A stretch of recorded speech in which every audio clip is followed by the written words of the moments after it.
எல்லாருக்கும் நமஸ்காரம். இன்னைக்கு மகாபாரதம் எபிசோட் 40. குந்தி கிட்ட கூட்டின்னு போகிறான் அர்ஜுனன் தர்மன் எல்லாரும் வந்திருக்கா இல்லையா? 5 பேரும் பஞ்சபாண்டவர்கள் 5 பேர் வந்து இந்த பீமன் அந்த சண்டையில் நிறைய பேரை கொண்டு விடுறான். இந்த வாளுக்குள்ள அந்த அரசர்களுக்குள்ள அங்கே யுத்தம் நடந்தது இல்லையா? அந்த யுத்தத்தில் பீமனோட இது வந்து ரொம்ப ஜாஸ்தி, பீமனோட பங்கு ஜாஸ்தி. அர்ஜுனன் வந்து பாஞ்சாலி ஜெயிச்சு அவளை கூட்டின்னு போகிறான். கூட்டு போகும்போது இது நடந்த உடனே பீமன் வந்து பயங்கர சண்டை போடுறான். அவன் எல்லாரையும் ஒரு தூணை பிடிங்கினான்னா ஒரு தூணை பிடிங்கி ஒரு 10 அரசர்களை அடித்து கொண்டுவோம், எடுத்துன்னு வரவாழ. அந்த மாதிரி ஒரு இதோட சண்டை போடுறான். இப்படியெல்லாம் சண்டை போட்டு என்ன எதுக்கு இதை சொல்கிறேன்னா, ஒருத்தருக்குள்ள ஒருத்தர் வஞ்சம் அதிகமாகிட்டே வருது. இதனால் அந்த ராஜாக்கள்லாம் இவங்ககிட்ட அடி வாங்கின ராஜாக்கள் அவளோட பிள்ளைகள், அங்கே செத்து போகிறவங்களோட பிள்ளைகள்லாம் வந்து கடைசியில் பாண்டவர்களுக்கு எதிராக திரும்புவான். அதை சொல்கிறதுக்காக தான் இதை சொல்கிறேன். அந்த இடத்துல நிறைய பேர் இது மாதிரி ஆகிடுதான். இது ஆன உடனே இவன் என்ன பண்ணுறான், இப்போ இவ ஜெயிச்சு பாஞ்சாலியை கூட்டின்னு போகிறான் அம்மா கிட்ட. திரௌபதியை கூட்டின்னு போகும்போது, திரௌபதி பாஞ்சாலின்றது ஒன்று தான், திரௌபதியோட பேர் தான் பாஞ்சாலின்றது. திரௌபதியை கூட்டின்னு போயிடுறான். திரௌபதி அங்கே கூட்டின்னு போகும்போது திரௌபதியை கொண்டு போய் குந்திக்கிட்ட காட்டுறான். அது மாதிரி பண்ணுங்க அம்மா, நாங்கள் ஒரு கனி கொண்டுருக்கோம் அப்படின்னு சொல்கிறான். அந்த தர்மர் சொல்கிறார். தர்மர் சொன்னா சரி 5 பேரும் எடுத்துக்கோ, பகுத்து எடுத்துக்கோ அப்படின்ட்டுவார் அவன். அப்புறம் தான் அவளுக்கு புரியுது, கன்னின்னு சொன்னதை வந்து அவள் காலத்தில் கனின்னு விழுந்திருக்கு. அம்மா நாங்கள் ஒரு கன்னி கொண்டுருக்கோன்னு இவர் சொல்கிறார். அது அவள் காலத்தில் கனின்னு விழுது 5 பேர் எடுத்துக்கோன்னு விடுறான். இது ஒரு மகாபாரதத்தில் இது ஒரு சப்பக்கட்டு சமாதானம், அவ்வளோதான். ஆனால் இவன் 5 பேர் ஏன் கல்யாணம் பண்ணிக்கிறான்னா, முதல்ல இந்த சகோதர யுத்தம் வரக்கூடாது. இவாளுக்குள்ள நான் பெரியவனா நீ பெரிய வேற வேற அப்போ என்ன கல்யாணம் பண்ணிட்டு அவளால் வீட்டுக்குள்ளே தூண்ட பெற்று அந்த சிக்கல்லாம் வரக்கூடாது, ஒன்று. ரெண்டாவது, அந்த காலத்தில் வந்து ஒரு ராஜா வந்து பல மனைவிகளை அடையிறது ரொம்ப சாதாரணம். அதே மாதிரி ஒரு மனைவி விதவையானப்ப இன்னொரு புருஷனெல்லாம் அடையிறதுன்றதெல்லாம் சகஜம். இதெல்லாம் இருக்கும்போது இதுவும் இருந்துட்டு போட்டுமே, இது இருந்ததுன்னா சண்டை வராதுன்றது தான் உள்நோக்கம். அதுதான் அந்த கதையில் வந்து அந்த மாதிரி பாரதத்தில் கொண்டு வந்து பிடிச்சது காரணம் அதுதான். அதை அவன் சொல்கிறா. சொன்ன உடனே இவாளும் சரின்னு ஒத்துக்கிறா. சரின்னு ஒத்துன உடனே இது துருபதன் வந்து அவளையெல்லாம் வரவேற்கிறான் அங்கே நாட்டுக்கு. வரவேற்கும் போது ஒரு பொண்ணு பிராமணனுக்கு கல்யாணம் பண்ணி கொடுத்ததே அவனுக்கு, அவன் அர்ஜுனான்னு இவனுக்கு சந்தேகம். இவனுக்கு வந்து அர்ஜுனுக்கு தான் கல்யாணம் பண்ணி கொடுக்கணும்னு துருபதனோட எண்ணம். அர்ஜுனானது தான் அவனுக்கு சந்தேகம். அது வேற அம்மா வேற 5 பேர்னு உடனே அவனால அதை ஒத்துக்கவே முடியாது துருபதனால. இது எப்படி 5 பேர் இப்படி ஒரு பொண்ணு கல்யாணம் பண்ணிக்கிறது, இதெல்லாம் எங்கேயுமே இல்லாத இல்லை, புது வினோதமா இருக்கு, இது எப்படி பண்றதுன்னு ரொம்ப இது பண்ணுவான். ஒத்துக்க மாட்டான் உடனே தர்மர் என்ன பண்ணுவார், வேற என்ன பண்றதுன்னு தெரியல தர்மருக்கு. தர்மர் என்ன இப்படி ஒரு சிக்கல் வந்துருச்சு நம்மளுக்குன்னு. எப்பயுமே இந்த கௌரவ குலத்துல வந்து ஒரு சிக்கல் உண்டாச்சுன்னா அந்த சிக்கலை தீர்க்கறதுக்கு தானா வியாசர் வருவார். வியாசர் தானா வருவார். அந்த இடத்துல கரெக்டா வரார் வியாசர். தர்மர்கிட்ட வந்து வியாசர் வரும்போது வந்து அவருக்கு தெரிஞ்ச ஞானதிஷியில் தெரிஞ்சிடும், நம்ம வம்சத்துக்கு ஏதோ பிரச்சனை வந்திருக்கு, நம்ம போய் என்னன்னு கேட்கணும்ட்டு. வியாசர் வருவார். வியாசர் வந்தோடனே அவர்கிட்ட கேட்பார், இது மாதிரி ஒரு பொண்ணு இப்போ 5 பேர் கல்யாணம் பண்ணிக்கிறேன்றாலே இது எப்படி நம்ம இது பண்ணுறது, ஒத்துக்கிறது அப்படின்னு ரொம்ப சஞ்சலப்பட்டு அவர்கிட்ட சொல்லுவார். அப்போ என்ன பண்ணுவா, இவர் வந்து துருபதனும் அங்கே இருப்பான். துருபதன் இந்த மாதிரி 5 பேர் கல்யாணம் பண்ணி கொடுக்க சொல்கிறாலே நான் என்ன பண்ணுறது, 5 பேர் பாண்டவா இருக்காளேன்னு. அப்போ துருபதன் சொல்லுவான். அப்போ வியாசர் சொல்லுவார், இதில் சாஸ்திரத்தில் ஒரு இடம் உண்டு, 5 பேர் பண்ணிக்கலாம் அப்படின்னு சொல்லிட்டு. இது மாதிரி இப்போ பெண்கள் வந்து இது மாதிரி விதவையானவா கல்யாணம் பண்ணுறது அதையெல்லாம் சொல்லுவாள். ஸோ அது விதவையானவா மறுபடியும் ராஜா வாரிசு இன்னொருத்தனை கல்யாணம் பண்ணிட்டு அவனுக்கு குழந்தை பிறந்தா அந்த குழந்தை வாரிசாருது. அது மாதிரி ஒரு ராஜா வந்து யயாதி வந்து சர்மிஷ்டியும் வேலைக்காரியும் கல்யாணம் பண்ணிட்டு ராணியும் கல்யாணம் பண்ணிக்கிறான். இதெல்லாம் சொல்கிறார் அவர். இதெல்லாம் வியாசர் சொல்கிறார். வியாசர் என்ன சொன்னாலும் அவருக்கு இதாகலை, மனசு ஒத்து வரல. எப்படி எல்லாம் பண்ணிட்டா கூட ஒரு பொண்ணு உயிரோட 5 பேர் பக்கத்தில் வச்சு எப்படி பங்கிட்டுப்பா, என்ன பண்ணுவா, இதெல்லாம் இருக்குது. இதெல்லாம் யோசிக்கிறா. அம்மா என்னவோ சொல்லிட்டாவா. என் அம்மா அப்புறம் சொல்கிறா குந்தி, அதெல்லாம் இல்லை, நான் தெரியாமல் சொல்லிட்டேன், நான் கன்னின்னு நினச்சின்னு சொல்லிட்டேன், நீங்கள் கன்னின்னு சொல்லலை, கன்னின்னு சொன்னால் அர்ஜுனனை கல்யாணம் பண்ணிக்கிட்டோன்னு சொல்லுவா. ஆனால் அதை வந்து அவள் ஒரு தடவை சொல்லிட்டுன்றதுனால அதுதான் அப்படின்னு தர்மர் பிடிச்சி விடுறார். இவளோட முக்கியமான காரணம் இதுதான். இது வந்து ஒரு சமாதானத்துக்கு தான் எல்லாம் சொல்கிறேன். வியாசர் வந்து ஒருத்தான ஒரு காரணம் சொல்றார். என்னன்னா 5 பேர் பண்ணிக்கலாம், தப்பு இல்லை. ஏன்னா இவ யாரும் வந்து அம்மாவோட இதில் எப்பயுமே தாயோட வயத்துல 8 மாசங்கள்ல இருந்து 9ஆவது மாதம் பிறக்கிறது தான் அவளோட குழந்தை. யோனிகர்கள்னு பேர். அவா பேர் யோனியிலேருந்து உருவாருவா, பெண்ணுடைய பிறப்புறுப்புலேருந்து வெளியில் வரவா. 8 மாதம், அதாவது அந்த கிரமமாக 8 மாதம் வயிற்றுக்குள்ளேருந்து வளர்ந்து கருவாக இருந்து வளர்ந்து வரவா. இவ 5 பேருமே அந்த பிண்டங்களை சாப்பிட்டு பிறந்தவர் தானே, பிறந்தவா தானே. குந்திக்கும் மாத்திரிக்கும் அந்த பிண்டங்களை சாப்பிட்டு பிறந்தவா தானே. விஷி பிண்டா ராத்தங்காதுன்னு அந்த காலத்தில். விஷி பிண்டா ராத்தங்காதுன்றதை விட அதுக்கு உண்மையான இது என்னன்னா, 3.25 நாள் ரிஷி பிண்டம் இருக்காது. பிரம்ம முகூர்த்தம்ன்றது 3.25 நாள். அந்த 3.25 நாள் ரிஷி பிண்டம் ஒரு பெண்ணோட வயத்துல இருக்காது. அந்த 3.25 நாளைக்கு மேல அது இருந்தாதான் அது வந்து கரு. அது வரைக்கும் அது இல்லாத 8 மாதம் ஆக்சுவலாக அம்மா வயத்துல சுமந்து போட்டு பிறந்திருந்தாதான் அதை குழந்தையா சொல்ல முடியும். மற்றபடி இந்த மாதிரி இந்த இவர்கள்லாம் இருக்கா பாருங்க, தேவர்கள்லாம் அயோனிஜர்கள். அம்மா வழியிலேருந்து பிறந்தவா கிடையாது. அம்மாவோட சாபம், அம்மாவோட வரம், அது மாதிரி எதுலையாவது பிறக்கிறவாளாக இருப்பாளே ஒழிய, அவள்லாம் வந்து ரிஷி பிண்டம் ரிஷி அதே மாதிரி ரிஷிகளோட சேர்ந்து பிறக்கிறவாளாக இருப்பா. ரிஷி பிண்டம் ராத்தாங்கன்னா ஒரு ராத்திரி அதுக்கு அம்மா வயத்தில் இருக்காதான், அதுக்குள்ளே குழந்தை பிறந்துருமா. 8 மாதம் கர்ப்பத்தில் சுமந்தாதானே. 8 மாதம் கர்ப்பத்தில் சுமக்க, அதனால இவெல்லாம் வந்து நிஜர்கள். அவன் பேர் அயோனிஜர்கள்னு பேர். அயோனிஜர்கள்னா யோனிஜர்கள்னா யோனியிலேருந்து பிறக்கிறவா, அயோனிஜர்கள்னா யோனி இல்லாத பிறந்தவா, யோனியில் வந்து வெளியில் வராத பிறந்தவா. இந்த பண்டத்தை சாப்பிட்டு அந்த பிண்டத்தினால உருவானவா இல்லையா இவா.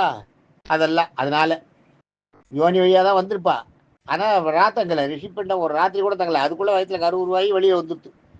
அதனால அவளுக்கு அயோனிஜர்கள் தான் பேர். அவள் கிரமமாக அந்த 8 மாதம் வயத்துல இல்லை, அம்மா வயத்துல அது மாதிரி பிறந்தவா.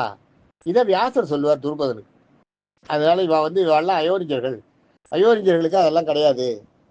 அவளுக்கு வந்து அதே மாதிரி அந்த அம்மா வயத்துல கருவில் இருந்து வராதவாளுக்கெல்லாம் இந்த அண்ணன் தம்பி இவாதான் ஒய்ஃபாக இருக்கணும், 5 பேர் இருக்க கல்யாணம் பண்ணிக்கூடாதுன்ற அந்த நம்ம மனிதர்களுடைய வரையெல்லாம் அவளுக்கு கிடையாது. அதனால் அவள் பண்ணிக்கலாம், தப்பு இல்லை, 5 பேர் பண்ணிக்கலாம், சாஸ்திரத்தில் இடம் பண்ணுன்றதை வியாசர் சொல்லிட்டு போயிடுவார். வியாசர் துருபதனுக்கு சொல்லுவார். துருபதன் கன்வின்ஸ் ஆகிடுவான். இருந்தால் கூட அவள் பஞ்சபாண்டவர்கள் தானான்னு அடுத்து டவுட் வந்துடும் துருபதனுக்கு. பஞ்சபாண்டவர்கள் தானா இவா அப்படின்றத கண்டுபிடிக்கிறதுக்கு என்ன பண்ணுவா, இவாளை நாட்டுக்கு வர வைப்பா இல்லையா. துருபதனோட நாட்டுக்கு வருவா. அப்போ ராஜா வந்து கல்யாணம் பண்ணி தன்னை பொண்ணை கல்யாணம் பண்ணி முதல் நாட்டுக்கு கூட்டு போகிறல, கூட்டு போகும்போது எல்லாத்தையும் கூட்டு அப்படி போவா. இந்த இடத்த எல்லாம் சுற்றி காமிப்பா. சுற்றி காமிக்கும் போது இந்த ஆயுதங்கள்லாம் இருக்குது பார்த்தீங்களா, கிடங்கு, ராஜாக்களோட ஆயுத கிடங்கு, அதை பார்த்த உடனே இவன் 5 பேரும் உள்ளே போவாளாம். அதில் மற்றதுலாம் போக மாட்டான் வேற எங்கேயும். மீதி இருக்கிற யாகசாலை பர்ணசாலை அதெல்லாம் அங்கே சுற்றி இருக்கும், அது நடக்கெல்லாம் இருக்கும், ராஜாவோட கொலு மண்டபம் இருக்கும், அதெல்லாம் இருக்கும், ராஜா அரண்மனையோட சுற்றி இருக்கிறது இருக்கும், அந்த புறம் இருக்கும், எல்லாம் இருக்கும். அங்கே எல்லாம் போக மாட்டான். ஆயுத கிடக்க பார்த்தோடனே அதில் உள்ளே போவான். அதில் உள்ளே போய் அவளுக்கு பிடிச்ச ஆயுதங்களை எடுத்து எடுத்து பார்ப்பா கையில். இது துருபதன் பார்த்துட்டு இருப்பான். துருபதன் பார்த்துருந்தவனா இவன் கரெக்டு தான், ராஜாக்கள் தான். அதை வச்சு தான் துருபதன் கன்ஃபார்ம் பண்ணுறானா இவரா அரச வழியில் வந்தவா தான், பிராமணர்கள் இல்லைன்னு. இல்லாட்டா பிராமணர்கள் கல்யாணம் பண்ணி கொடுத்துட்டுமே அவனுக்கு உறுத்திட்டே இருக்கும். இருந்தால் கூட அவனுக்கு சந்தேகம். ஏன்னா அவனுக்கு வந்து அவன் வேண்டினதே துருபதனை கொள்றதுக்கு பிறக்கிறதுக்கு புள்ள பிறக்கணுன்றது தானே. அர்ஜுனன் வந்து பாஞ்சாலி கல்யாணம் பண்ணிக்கணுன்றது தானே. இவன் யாரோ வந்து பண்ணிட்டானே, இவன் அர்ஜுனனான்னு தெரியலையே, நம்ம அர்ஜுனனை பண்ணிக்கணும் தானே நம்ம தியாகம் பண்ணி பொண்ணை பெற்றோம். இந்த பொண்ணு நம்மளுக்கு உருவானா கூட அந்த பொண்ணு உருப்படி இல்லாத போயிடுறது அப்படின்றது. இதே மாதிரி பாஞ்சாலியும் உருவானது வந்து அயோனிஜி தான். அயோனிஜன் தான் நெருப்பில் உண்டானது. இவன் 5 பேரும் அதே மாதிரி உருவானவா தான். அதனால தேவர்களுக்கு உருவானதா. இவளுக்கு வந்து அண்ணன் தம்பி அந்த உறவுகிறது அதெல்லாம் கிடையாது. அவன் ஒரு பொண்ணு எத்தனை பேர் வேணாலும் கல்யாணம் பண்ணிக்கலாம் அப்படின்ட்டுவா. அது மாதிரி இது பண்ணுவா. இதுக்கு நடுவில் கல்யாணம் ஆன உடனே தர்மர் வந்து ஒரு பிரதிஜை எடுத்துக்க சொல்லுவார். எல்லாரையும் ஒரு சபதம் எடுத்துக்கணும். திரௌபதி ஒவ்வொரு வருஷம் ஒருத்தர் கூட இருப்பா. 5 பஞ்சபாண்டவர்கள் கூட ஒவ்வொரு வருஷம் ஒருத்தர் கூட இருப்பா. ஒரு வருஷம் ஒருத்தர் கூட இருக்கும்போது இன்னொருத்தர் அவள் தனியாக இருக்கிற ப்ரைவேட்டாக இருக்கிற ரூமில் போகக்கூடாது யாரும். இதை வந்து ஒரு எடுத்துப்பா. அப்படி போனால் அவள் வந்து ஒரு வருஷம் காடெல்லாம் சுற்றி வனாந்தரெல்லாம் போயிட்டு அந்த ஒரு வருஷம் அவளோட ஒரு வருஷம் இருக்கு இல்லையா, அந்த 5 வருஷத்தில் அவளோட ஒரு வருஷம் வரும் பாருங்க. அவளோட ஒரு வருஷம் வர காலத்தில் இவன் வந்து காட்டை சுற்றிட்டு அந்த இதெல்லாம் பார்த்துட்டு வரணும். தீர்த்த தல யாத்திரையெல்லாம் போயிட்டு க்ஷேத்திரங்களுக்கு எல்லாம் போயிட்டு அந்த கர்மாவுக்கு தீர்த்துட்டு வரணும். அந்த அந்த வினையை கழிச்சுட்டு வரணும். உள்ளே வந்தால் அதில் பாவம் வந்துடும் அப்படின்னு சொல்லி தர்மர் சொல்லுவார். அதுக்கு எல்லாரும் ஒத்துப்பா. 5 பேரும் ஒத்துட்டு ஒரு வருஷம் ஒருத்தர் இருக்கும்போது ஒரு வருஷம் ஒருத்தருக்கு கூட ஒரு வருஷம், அந்த ஒரு வருஷத்தில் வந்து ஒருத்தர் கூட இருக்கும்போது இன்னொருத்தர் உள்ளே போகக்கூடாது வேறு யாரும். அப்படி உள்ளே போயிட்டாங்கன்னா அவன் ஒரு வருஷம் வந்து இந்த அதுக்கு பரிகாரமாக அந்த இதுக்கு பரிகாரமாக இவள் வந்து தீர்த்த யாத்திரை போகணும் அப்படின்னு சொல்லிடுவா. இதெல்லாம் காரணத்தோடு தான் சொல்கிறா. எல்லாமே ஒன்று காரணத்தோடு நடக்கிறது. இந்த மாதிரி அது ஒத்துக்கிறா. அதுக்கு அவளும் ஒத்துக்கிறா. அவளை ஒத்துட்ட உடனே துருபதன் வந்து அதாவது அப்போ சுயம்பரம் தானே நடந்தது. இப்போ நாட்டில் அறிஞ்சு எல்லாரும் கல்யாணம் பண்ணல இல்லையா, எல்லா ராஜாக்களையும் வர வச்சு எல்லாரையும் வர வச்சு கல்யாணத்தை நல்லா விமரிசையாக பண்ணுவோம். திரௌபதிக்கு விமரிசையாக கல்யாணம் பண்ணுவோம். விமரிசையாக கல்யாணம் நடக்கும். 5 பேரும் திருமங்கல்யம் கட்டுவான். திரௌபதி கழுத்தில் 5 பேரும் திருமங்கல்யத்தை தாரணம் பண்ணி கொடுப்பான். 5 பேருக்கும் கல்யாணம். அது ஒரு வினோதமான கல்யாணமாக நடக்கும். 5 பேருக்கும் கல்யாணம். 5 பேரோட தாலியும் அவள் கழுத்தில் தாங்கிட்டு இருப்பாள். அப்புறம் அது பின்னாடி வந்து கல்யாணம் ஆன அப்புறம் அவன் என்ன பண்ணுவா, அந்தந்த இதில் யார் யார் இருக்காளோ அவள் தாலி மட்டும் அப்போ தெரியும். மற்றதெல்லாம் கண்ணுக்கு தெரியாது, மறைஞ்சிடும். யாரோட காலம் 1 வருஷம் இருக்காளோ, தர்மருக்கு 1 வருஷம் இருக்காங்க, தர்மருக்கு கட்டின தாலி மட்டும் தான் அவருக்கு தெரியும். மற்ற நேரத்துலேயும் அவருக்கு வந்து அவர் கட்டின தாலி மட்டும்தான் தெரியும்.